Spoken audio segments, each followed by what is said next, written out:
Décrié par certains, le tableau emporte pourtant les suffrages jusque dans la presse conservatrice qui lui reconnaît le don d'attirer le regard et de frapper les esprits.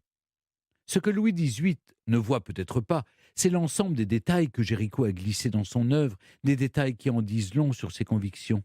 Certains sont plus visibles que d'autres. Le choix de faire poser les deux principaux accusateurs de Chaumareix, Corréard et Savigny, peut être lu comme une critique à peine voilée de la monarchie. La perte de la Méduse n'est pas seulement un drame comme il en arrive en mer, semble dire Géricault. C'est un drame qui ne doit rien au hasard, affirme le peintre, mais une tragédie qui s'explique par une chaîne de décisions qui conduit au sommet de l'État. Derrière la peinture saisissante d'une catastrophe, le radeau de la Méduse est aussi un vivant reproche, une accusation lancée au visage du roi et des anciens émigrés. Le naufrage de la frégate est un désastre politique et sa toile est donc une œuvre politique. D'autres signes sont plus subtils encore.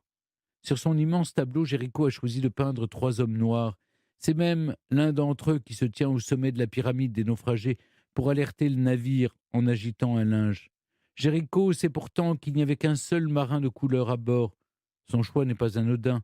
En faisant d'un homme noir un héros, un obstiné capable de trouver les ressources pour attirer l'attention du navire de secours, Géricault s'engage en abolitionniste convaincu dans le débat sur l'esclavage, éteint par la Révolution, ranimé sous l'Empire et toujours pratiqué sous la Restauration.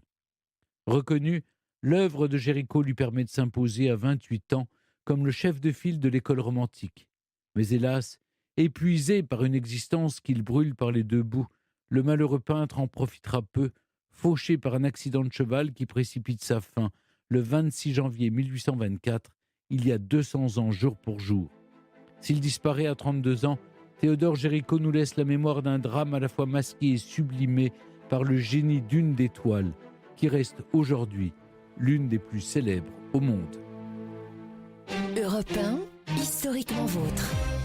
Jacques-Olivier Boudon, merci d'être toujours avec nous sur Europe 1.